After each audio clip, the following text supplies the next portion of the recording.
As you are aware, His Excellency the President directed that we find ways and means of even incorporating those artists who are talented, but they are not teachers.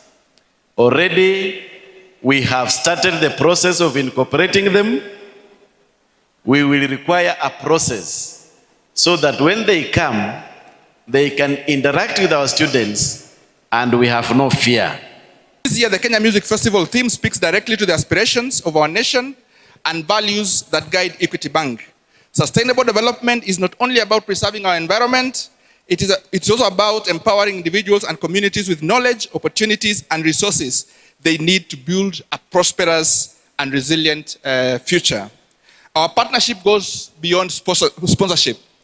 When you see us here as Equity Bank, yes, we are partners, we are sponsors, but our partnership goes beyond that. I appreciate the leadership of Equity Group and what it has done.